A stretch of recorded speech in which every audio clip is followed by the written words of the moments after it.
Ladies and gents, polish those shoes and crank the gramophone. It's time to dive headfirst into the decade that danced like no one was watching, the Roaring Twenties. Now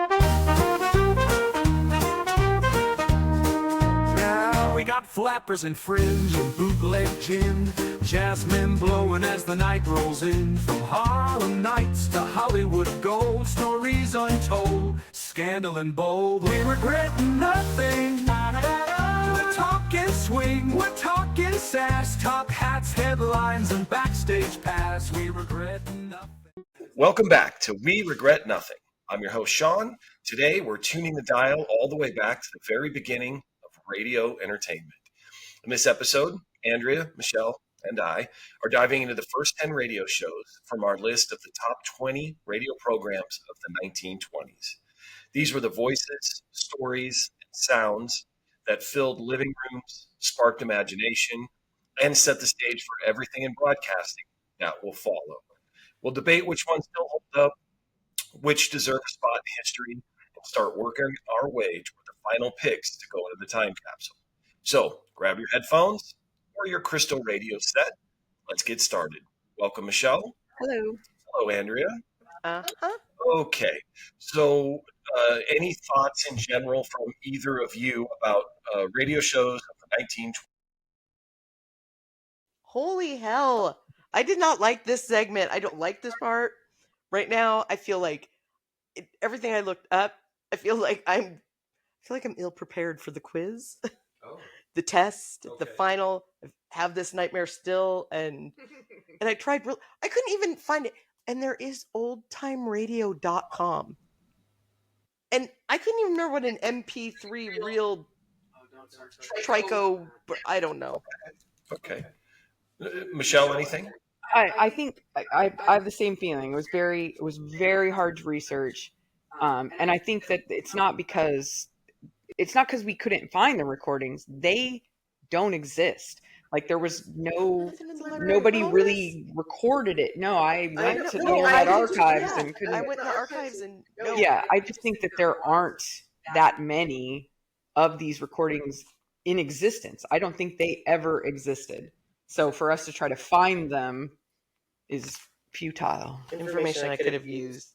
Again, I'm speculating, but everything I found said there was not a lot of these that even exist. Then I was like, am I just not putting in the work? So as much as I enjoy torturing you two, let you in on kind of at least the way that I am thinking about this is that radio really started in the 20s, led to the 30s. The 30s is where we're probably going to have a heartier conversation about this, but I really felt like it was important to lay the groundwork. So I think there's enough here for us to kind of talk about and go over.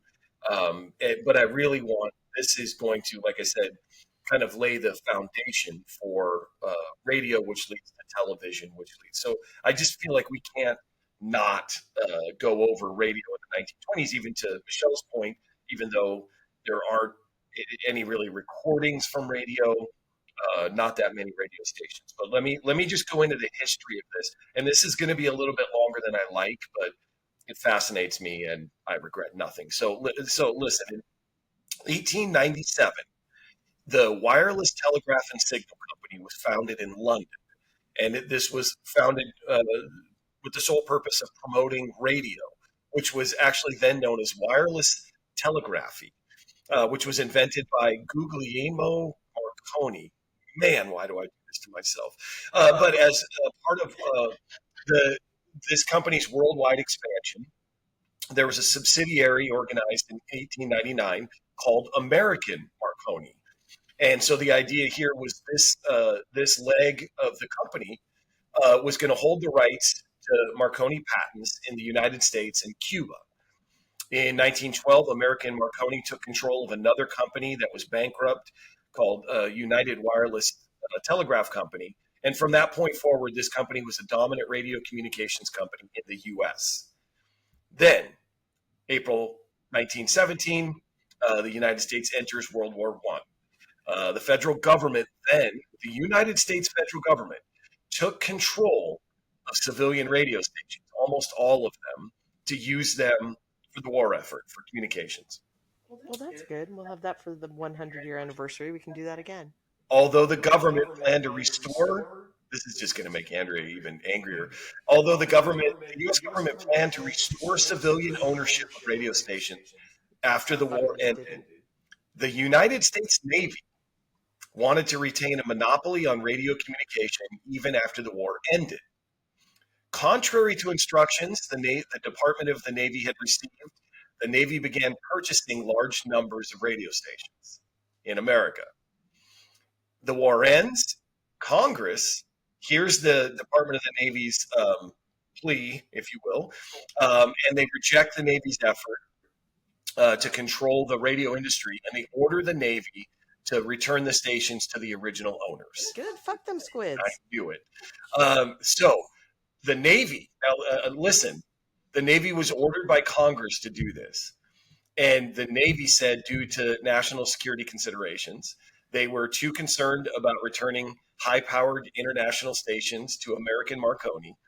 And since the majority of the stockholders, the majority of the stock was in foreign hands, and the British had already largely controlled the international undersea telegraph cables, the Navy did not return.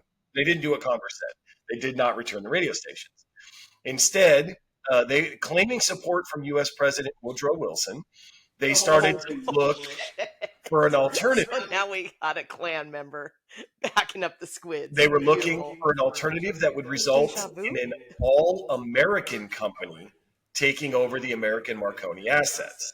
So, April 1919, two naval officers, Admiral Bullard and Commander S.C. Hooper, met with the president of General Electric, Owen D. Young, proposed that GE purchase American Marconi and use the assets to form its own radio communication subsidiary. Young consented to the proposal, which, effective November 20th, 1919, transformed American Marconi into the Radio Corporation of America, RCA. And America's right there in the name. So the decision to form the new company was promoted as a patriotic gesture. The corporate officers were required to be U.S. citizens, and a majority of the company stock had to be held by U.S. citizens. That is how RCA gets started. RCA, I told you this was going to be long, sorry, but I'm fascinated by this. This is good. RCA is the largest radio communications firm in the U.S. and is at the forefront of the mushrooming radio industry, both as a major manufacturer of radio receivers and the exclusive manufacturer of the first super heterodyne receiver. I don't know what that is, but it sounds like a big deal. So again, RCA is in the equipment side of this, and RCA decides to use all the profits from the equipment side to fund a broadcasting venture. So use all the money from what they sell in equipment to try to start up broadcasting. At the same time, so put a pin in RCA for a second. At the same time, there's a system called the Bell system, which is AT&T's telephone utility. This was developing technologies to transmit voice and music-grade audio over short and long distances using both wireless and wired methods. So AT&T creates a radio station, WEAF, in 1922, solely as a research and development center for those activities. So AT&T creates a radio station, which is going to broadcast things only as a research and development center. That's all they Were they care. in Chicago? Where were They were actually in Washington, D.C. WEAF, though, I think is in New York. If I have it as New York. I think that's in New York. And so WEAF is acting as a laboratory for AT&T's manufacturing and supply outlet, Western Electric. I'm naming these names because it's all going to come together here in a second. So Western Electric, whose products include transmitters and antennas, WEAF maintained a regular schedule of radio programs, including some of the first commercially sponsored radio programs, and is an immediate success. So AT&T actually is the most successful radio broadcast company at this time. And this is an early example of chain or network broadcasting, where a station was able to send one show to several stations simultaneously. Then, unbeknownst and no reason given, in 1925, AT&T decided that WEAF and its embryonic network were incompatible with the company's primary goal of providing telephone service. AT&T offers to sell the station to radio manufacturer RCA in a deal that included the right to lease AT&T's phone lines for network transmission. RCA spent $1 million to purchase WEAF and the Washington, D.C. sister station WCAP, merged its facilities with so it takes RCA buys these radio stations from AT&T, but I think the bigger key is that the infrastructure, the phone lines, is what RCA was missing at that time to be able to broadcast. What I read was RCA's broadcast had a lot of hiccups. There were, I think it's called harmonics, but there was background noise. It would cut out the way that they were trying to broadcast. And when they got AT&T and the phone lines, that's where all of this comes together. So then, subsequently, in 1926, they announced the creation of a new division of RCA known as the National Broadcasting Company. That is the origin of NBC. The division's ownership was split among RCA, a majority partner at 50%, the founding corporate parent, General Electric, which owns 30%, and Westinghouse, which owned 20%. NBC officially started broadcasting on November 15th, 1926. WEAF and WJZ, that's a great name, WJZ, the flagships of NBC were operating side by side for about a year as part of this new NBC. On January 1st, 1927, NBC formally divided their respective marketing strategies, one for what was called the Red Network, NBC Red, and one for the Blue Network, NBC Blue. NBC Red offered commercially sponsored entertainment and music programming. NBC Blue mostly carried sustaining, or what they call non-sponsored broadcasts, so news, cultural programs. The history that I found, but I also found various stories, so I just went with this one. But that NBC designation for these two networks came from the color of the push pins NBC engineers used to designate which affiliate, red or blue. So they used red thumbtacks for one and blue for the other. That's how they got their names. I don't know if that's true. So I said all that to kind of get to, I'm jumping ahead out of the 20s, but and I'll go back to the 20s. But in 1934, a company called the Mutual Broadcasting System filed a complaint to the FCC, who was just created, by the way. I think FCC was 33 or 34. I was just going to say, like, that's so early, but it makes sense. This, I believe, was one of the first things the FCC heard. So Mutual Broadcasting System it takes its claim to the FCC, saying that it cannot set up new radio stations because the market is controlled by NBC and Columbia Broadcast System, the smaller CBS. In 1938, the FCC begins a series of investigations into the monopoly of network broadcasting. A report published by the FCC in 1939 found that NBC, in fact, the two networks and its owned and operated stations did dominate audiences, affiliates, and advertising in an unfair monopoly of American radio. The FCC ordered RCA to divest itself of either NBC Red or NBC Blue. It could not keep both. In May, I'm almost done, I promise. No. In May of 1943, RCA sold the Blue Network for $8 million to the American Broadcasting System, ABC, which was recently founded by Lifesavers magnate Edward J. Noble.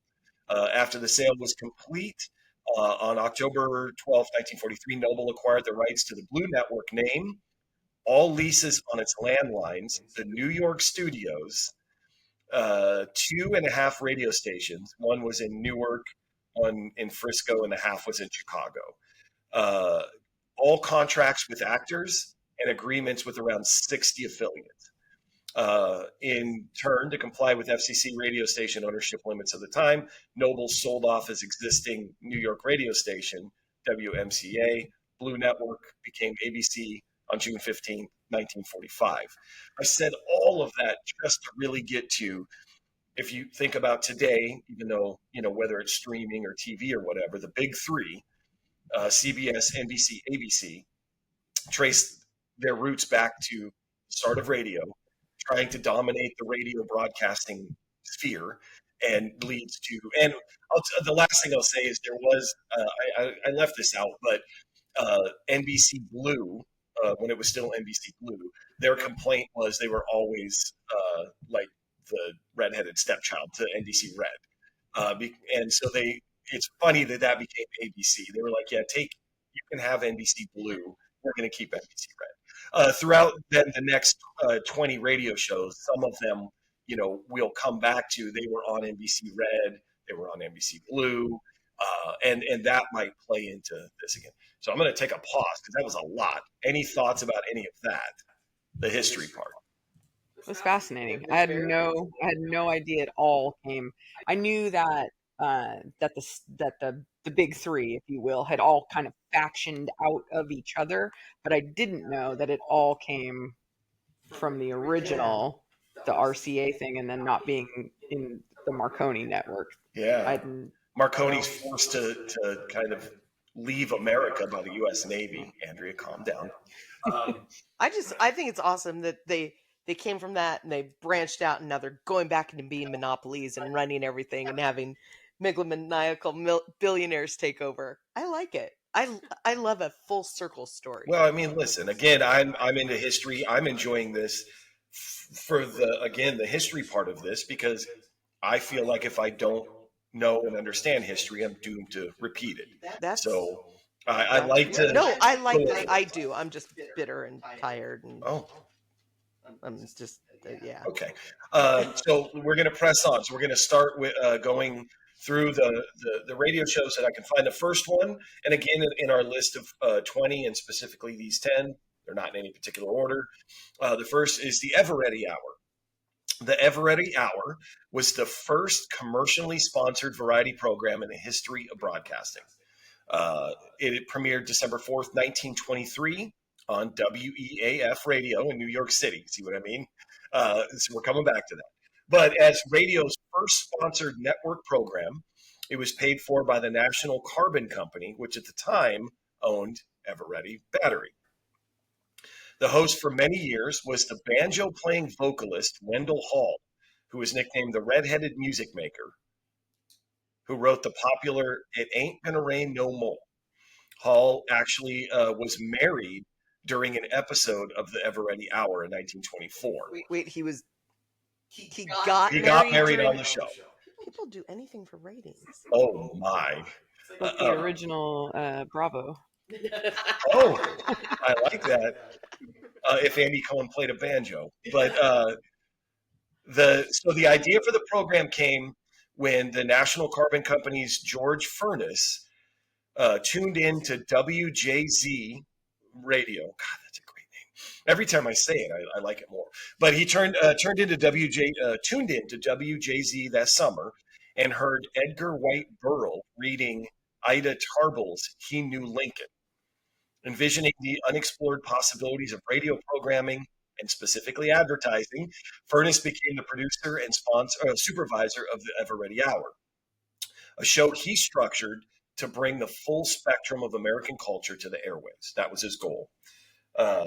In early 1924, the Ever Ready Hour began to be carried simultaneously by a second station, WJAR in Providence, Rhode Island, and the number of outlets quickly expanded to a group of Eastern and Midwestern stations.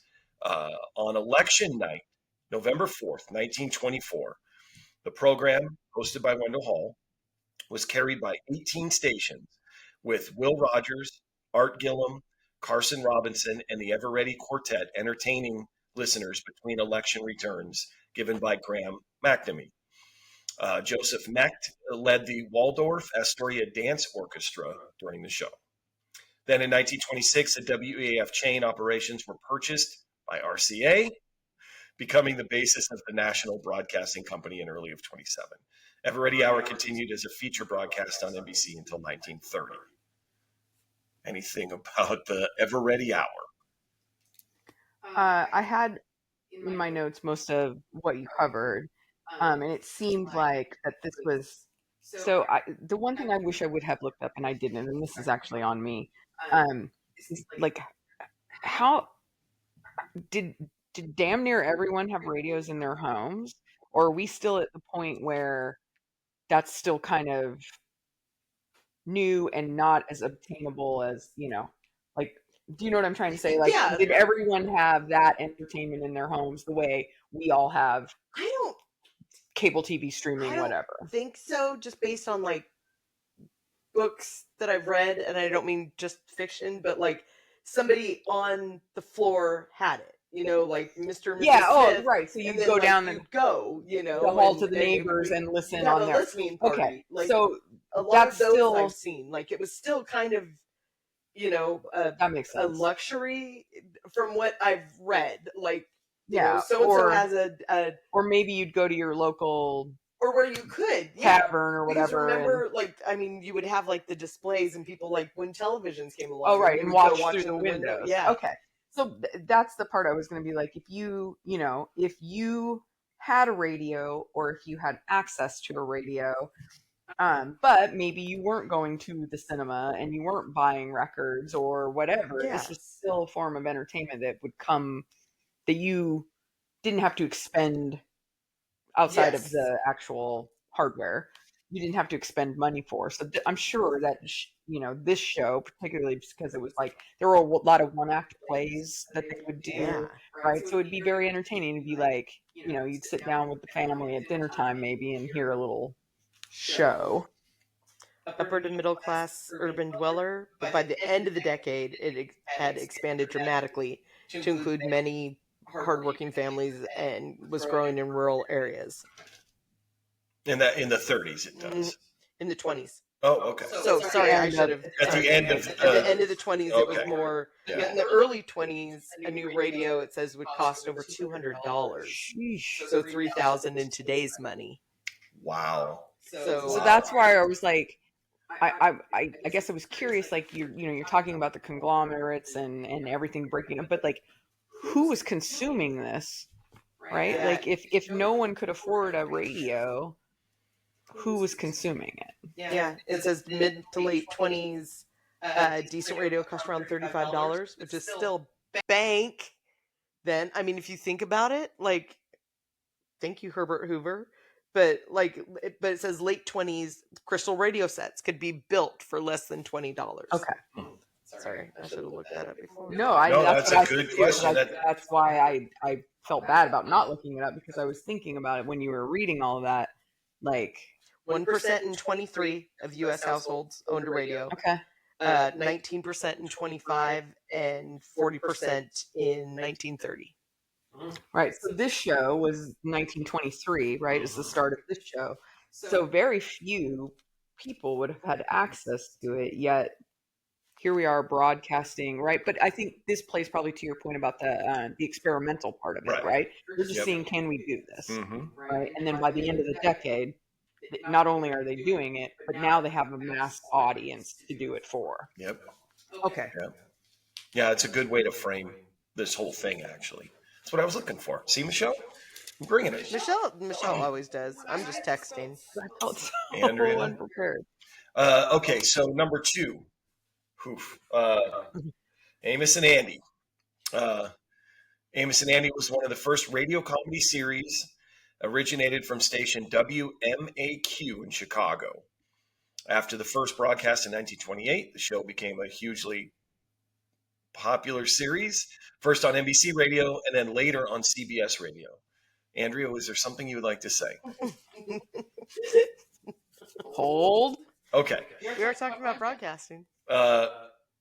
It was the first radio program to be distributed by syndication in the United States. So I want to say that again. This show is the first radio program to be distributed by syndication in the U.S. By the end of the syndicated run in 1929, at least 70 radio stations carried recorded episodes of this show. The show was created, written, and voiced by two actors, Freeman Gosden and Charles Correll. Gosden and Correll were white actors, very familiar with minstrel traditions. These two actors met in Durham, North Carolina in 1920. Both men had some scattered experience in radio, but it was not until 1925 that the two appeared together on Chicago's WQJ. Their appearances soon led to a regular schedule on another Chicago radio station, WEBH, where their compensation was. How much do you think they made? Or do you know how much they made for that first I one? didn't see how much they made.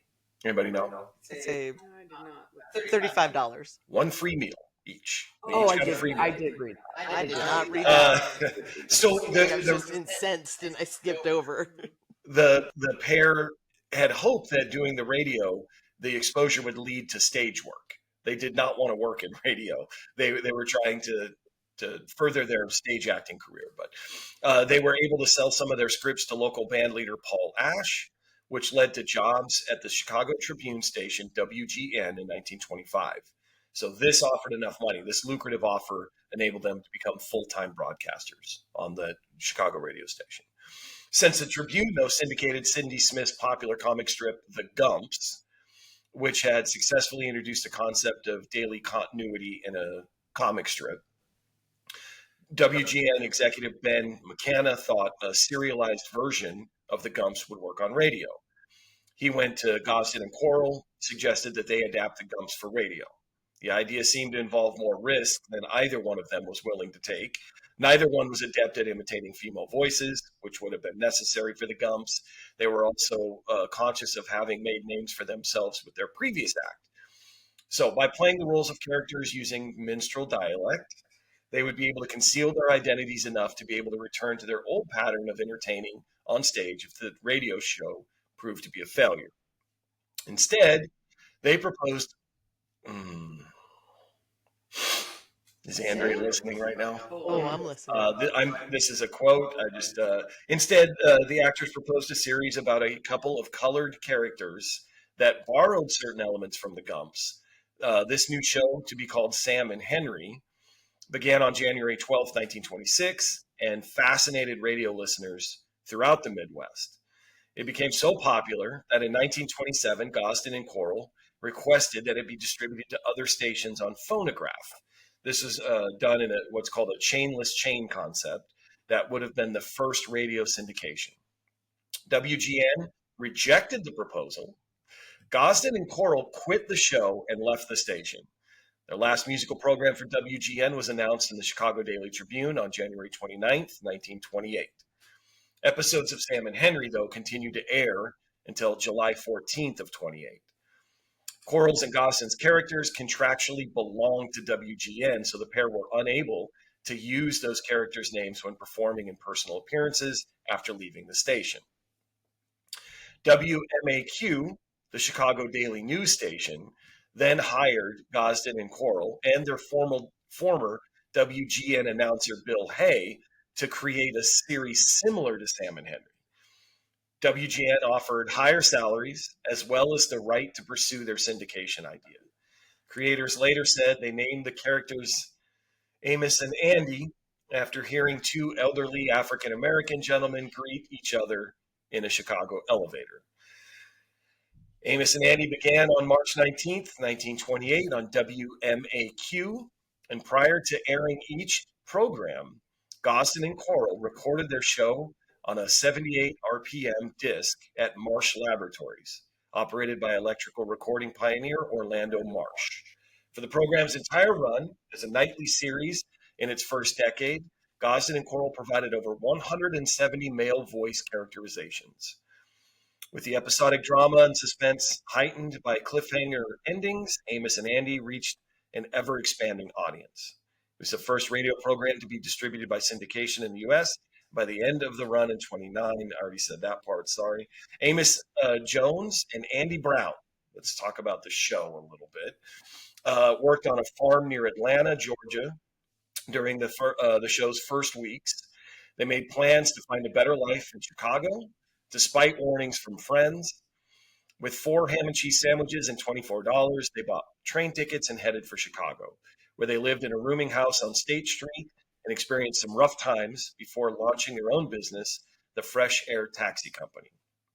Naive but honest, Amos was hardworking, and after his marriage, later on, a dedicated family man. Andy was a gullible dreamer with overinflated self-confidence who tended to let Amos do most of the work. Their Mystic Knights of the Sea lodge leader, George Kingfish Stevens, would often lure them into get-rich-quick schemes or trick them into some kind of trouble. There was other characters, John Augustus, Brother Crawford, who was an industrious but long-suffering family man, Henry Von Porter, social climbing real estate and insurance salesman, Frederick Montgomery Gwindle, hard-charging newspaper man. While the listening audience increased in spring and summer of 1928, the show's success prompted sponsor Pepsodent to bring it to the NBC Blue Network, bringing it back, August 19th, 1929.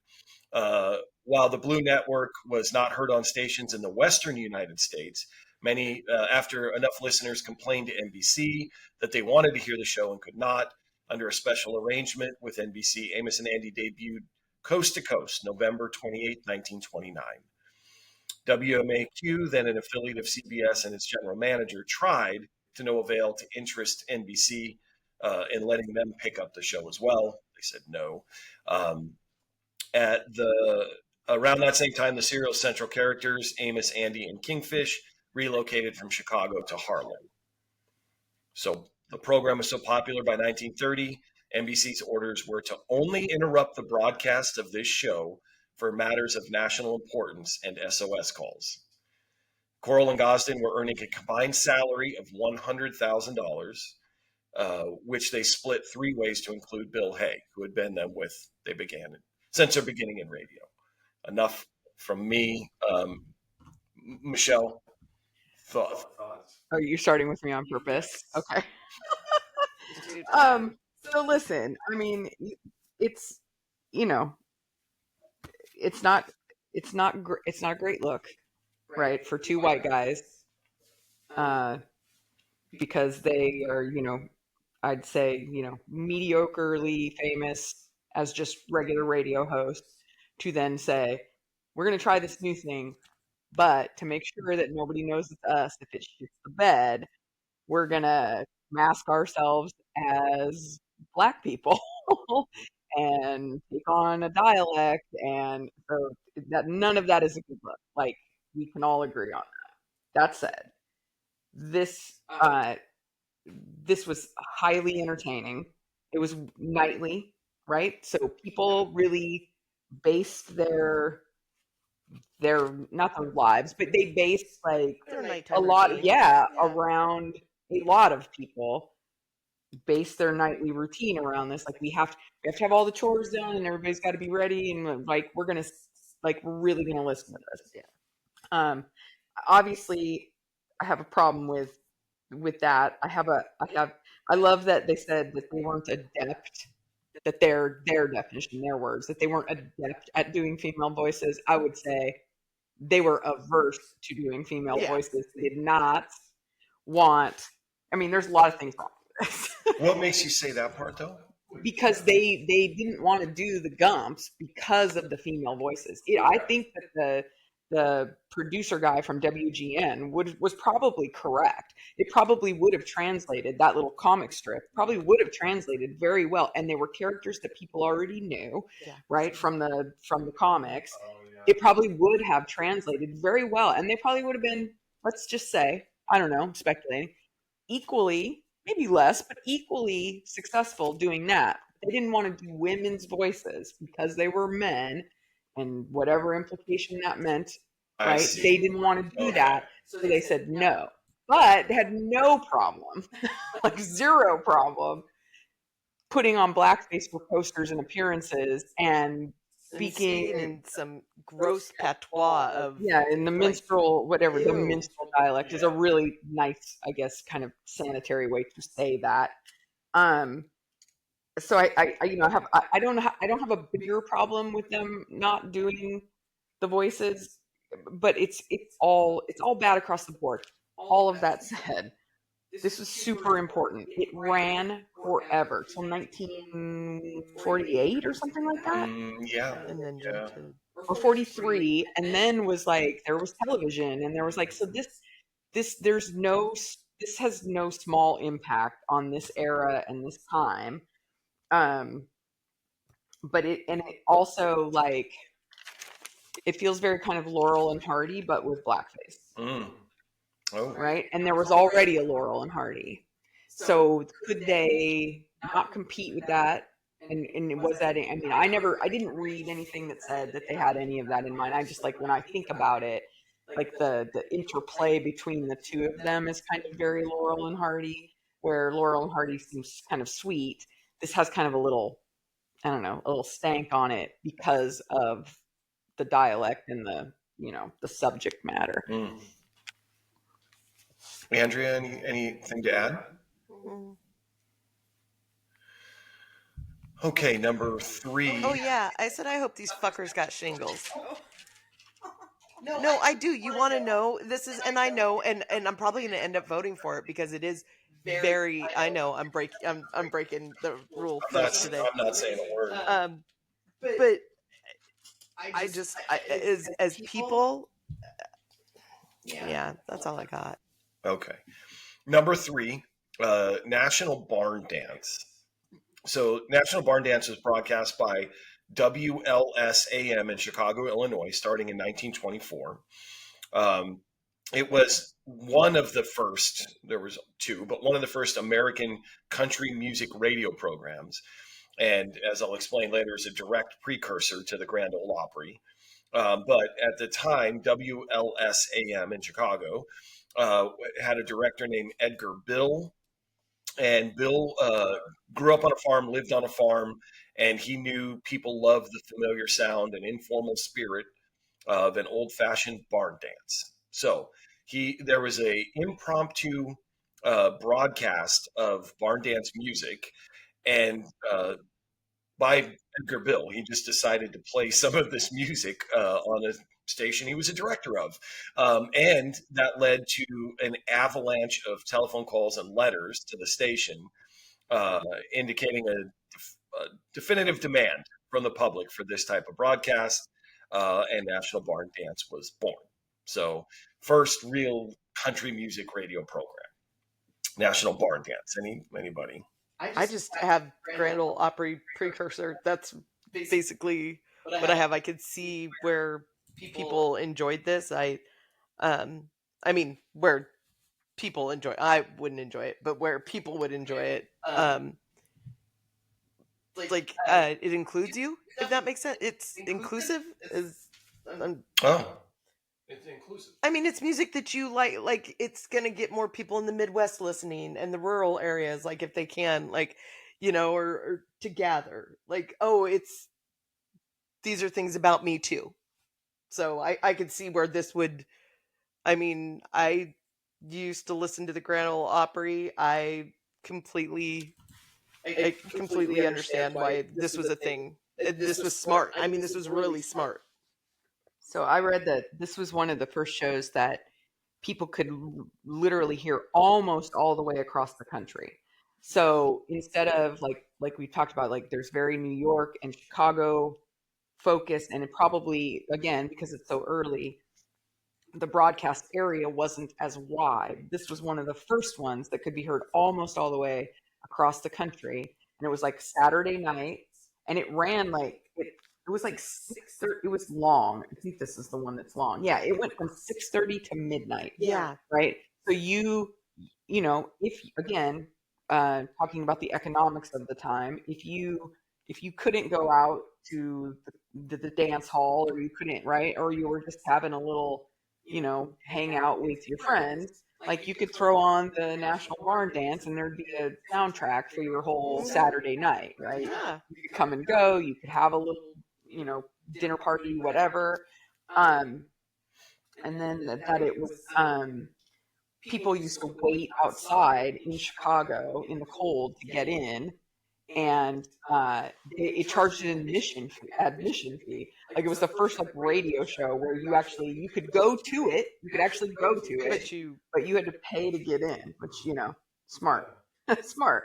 And then the guy from Chicago took a version of it to Nashville. We're gonna The get Nashville We're gonna version get there. is the one that becomes. That's on the list grand as well. boss. That's number So 16, I think.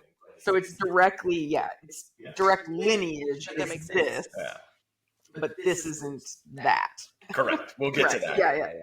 Yeah. Next our next podcast, we'll get to that one. But and anything else about this? So number 4, the Metropolitan Opera Radio Broadcast. This one's a little tougher because so in the 20s, it started in like 1919 or 1920, but the broadcast was only heard in the New York area. Right. The signal was extremely erratic, and so, but it grew in popularity in New York, New Jersey, started to grow. It really is probably better for. I struggled with this because it wasn't until the 30s, which we'll revisit this, that it really became more of a national broadcast. But I put it in here because it did start in the 20s, even in the New York area, and it is the longest running continuous classical music program in radio history. So I did feel like it deserved a spot here, but I think it is maybe better discussed down the road. But this broadcast is they transmit live from the stage of the Metropolitan Opera in New York, and airs live performances. And so anything about this? I'm laughing because this is when you thought that I was like being kind of like shady and frosty to you and Sean when I said thanks for the help, babe. Oh, This was because here's what I have written down.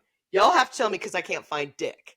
Because I was so mad. I was so frustrated. Yeah, I was only on the 4th one and I wasn't finding anything. And then that's when I like said that I wasn't finding stuff, and you called me. You were on your way home and talking. That's what I said. Thanks for the help, babe. Okay. But Michelle thought I was being like, thanks for not answering, but that wasn't.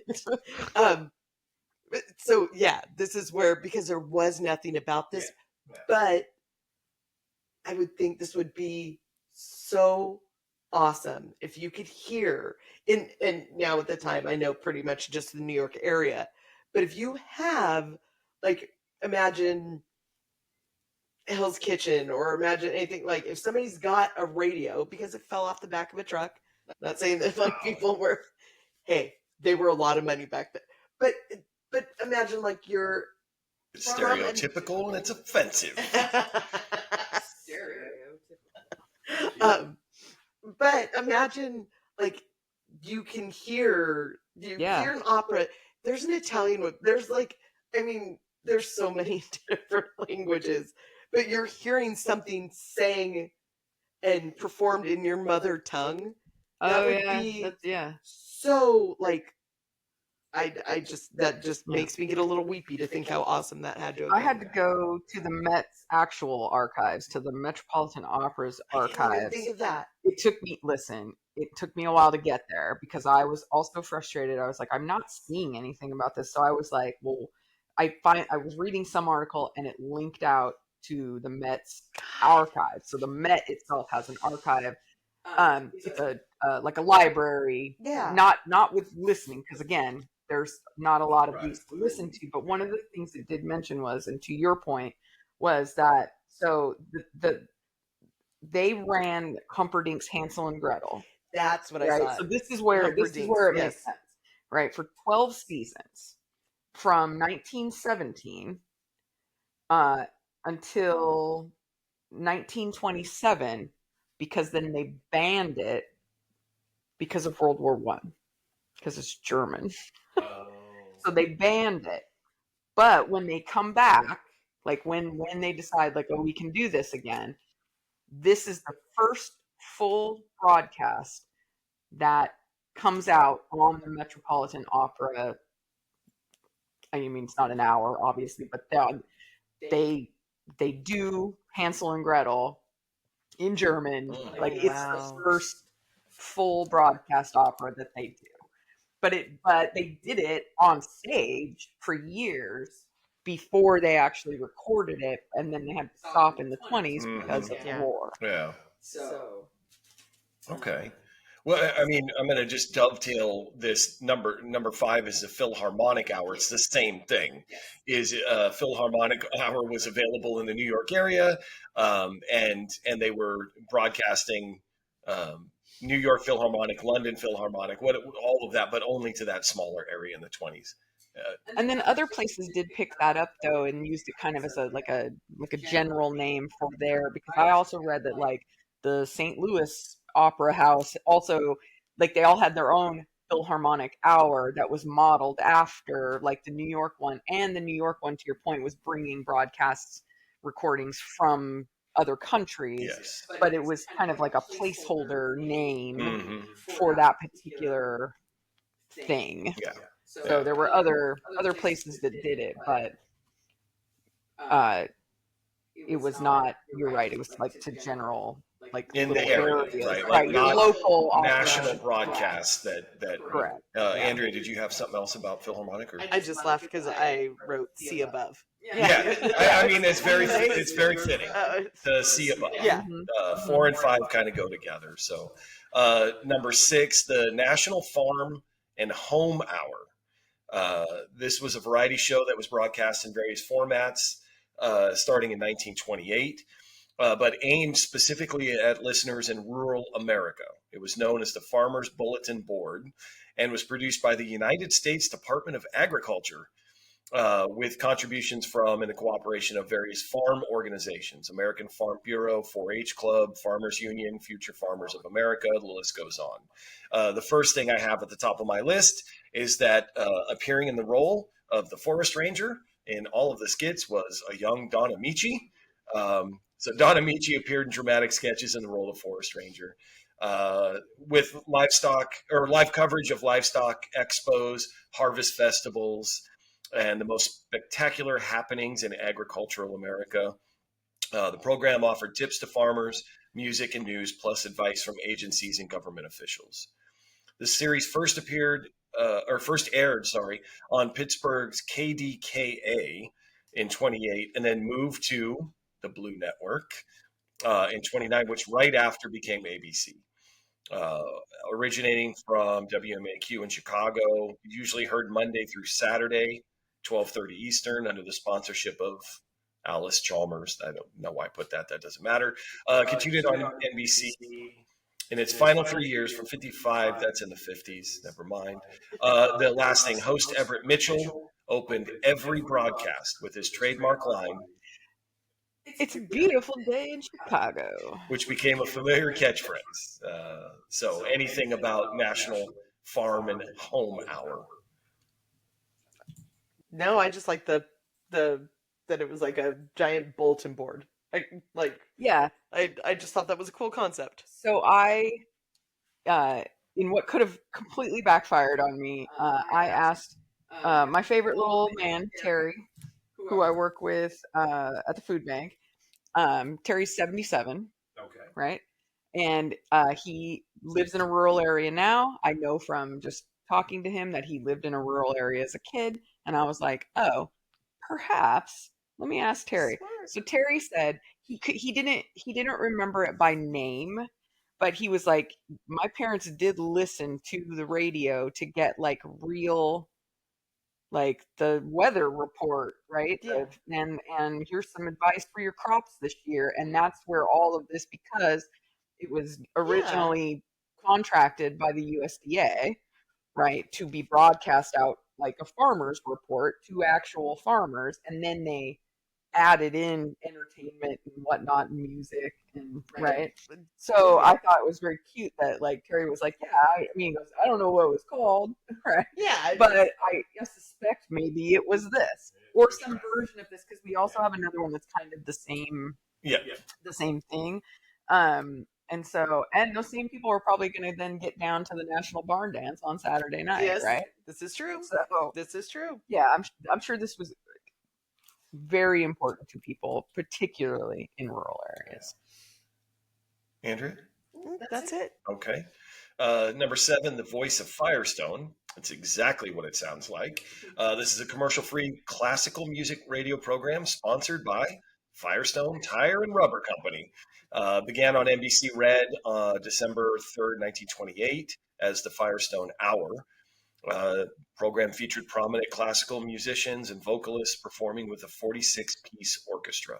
46-piece orchestra. Anything about the Voice of Firestone?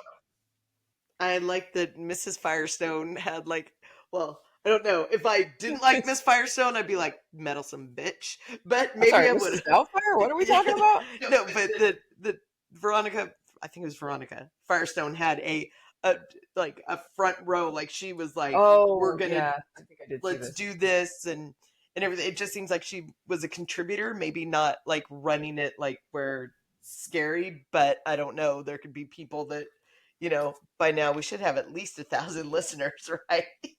So if one of them knows, that would 1,000.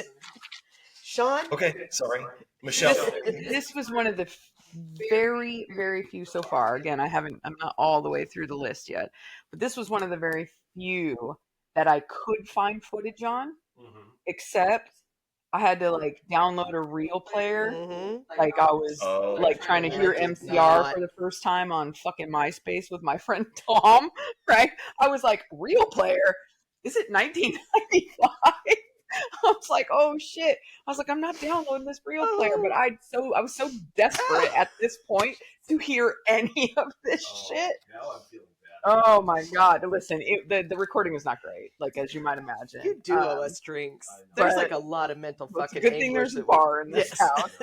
I'm going there after but this. It was it was very it's very old time radio sounding, right? But not as old timey as you might think, just because it was kind of towards the end of the decade. But they were just little clips, so I didn't even get that. I was like, I can't download anything. Sean will be like, Andrea, what the hell did you do? 27 viruses, like Exactly. Exactly. I went to download the recipe and they asked me for my social security number.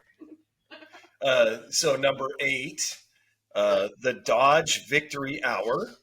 Another one that is exactly what it sounds like. But this is actually one of radio's first variety shows. It debuted on NBC Red in January 1928. The premiere episode in 1928 cost $67,600. Because it had our pal Paul Whiteman and Al Jolson and We'll Will get there. Rogers and shit. But that's roughly $923,000.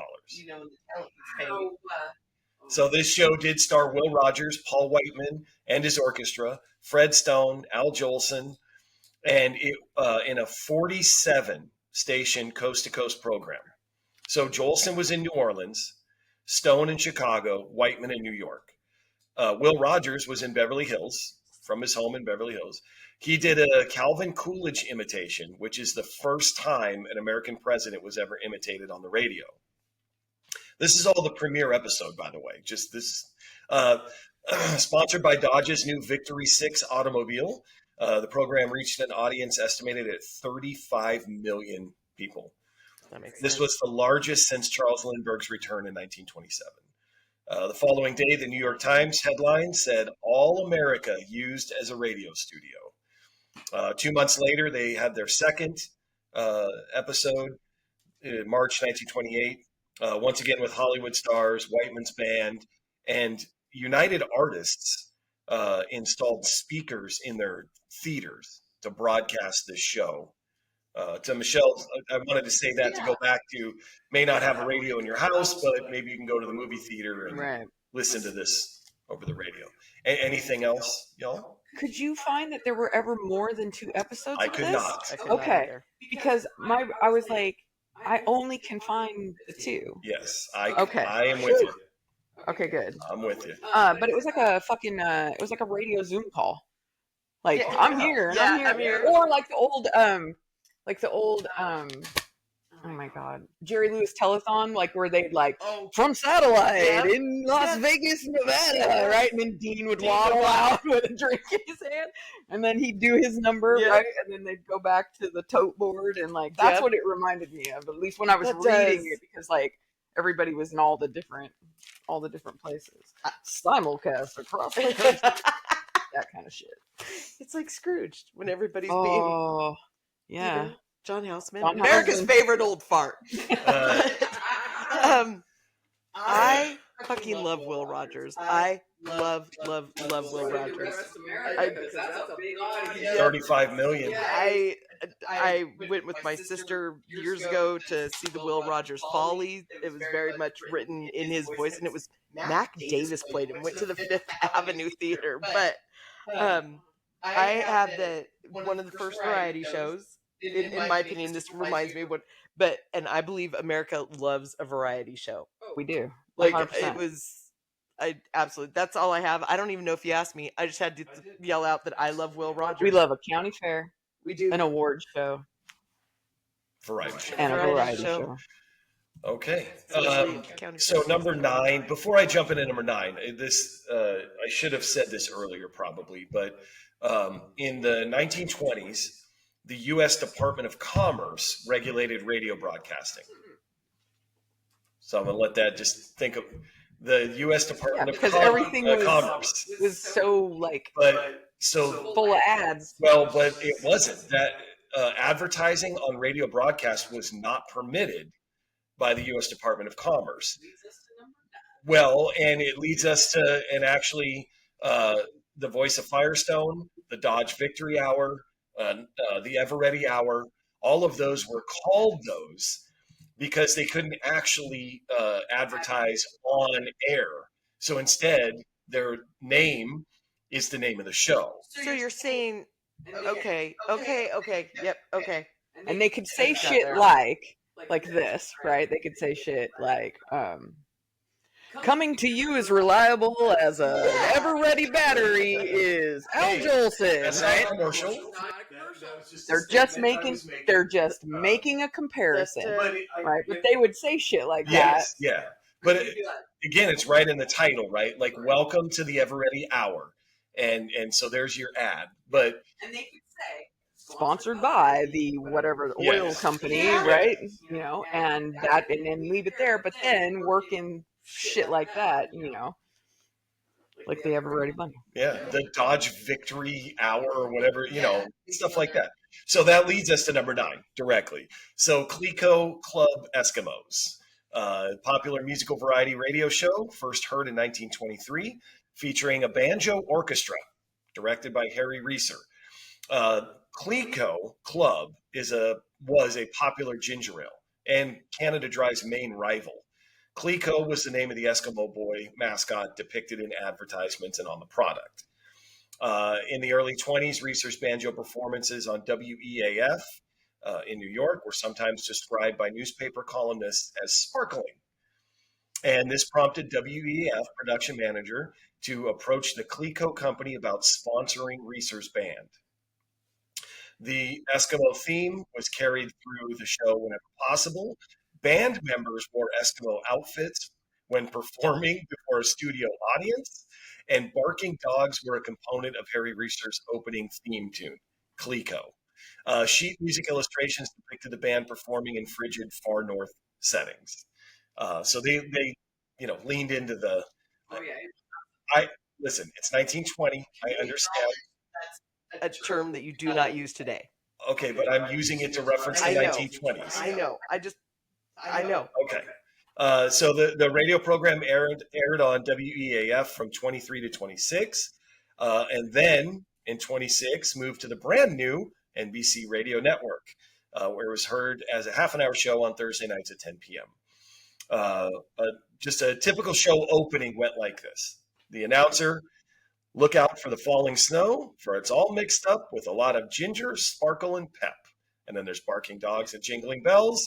And then there is a crew of smiling Eskimos, none other than the Clickot Club Eskimos tripping along to the tune of their own march. And then the orchestra is playing the theme song. Yeah, it was not subtle. Not subtle is not at all.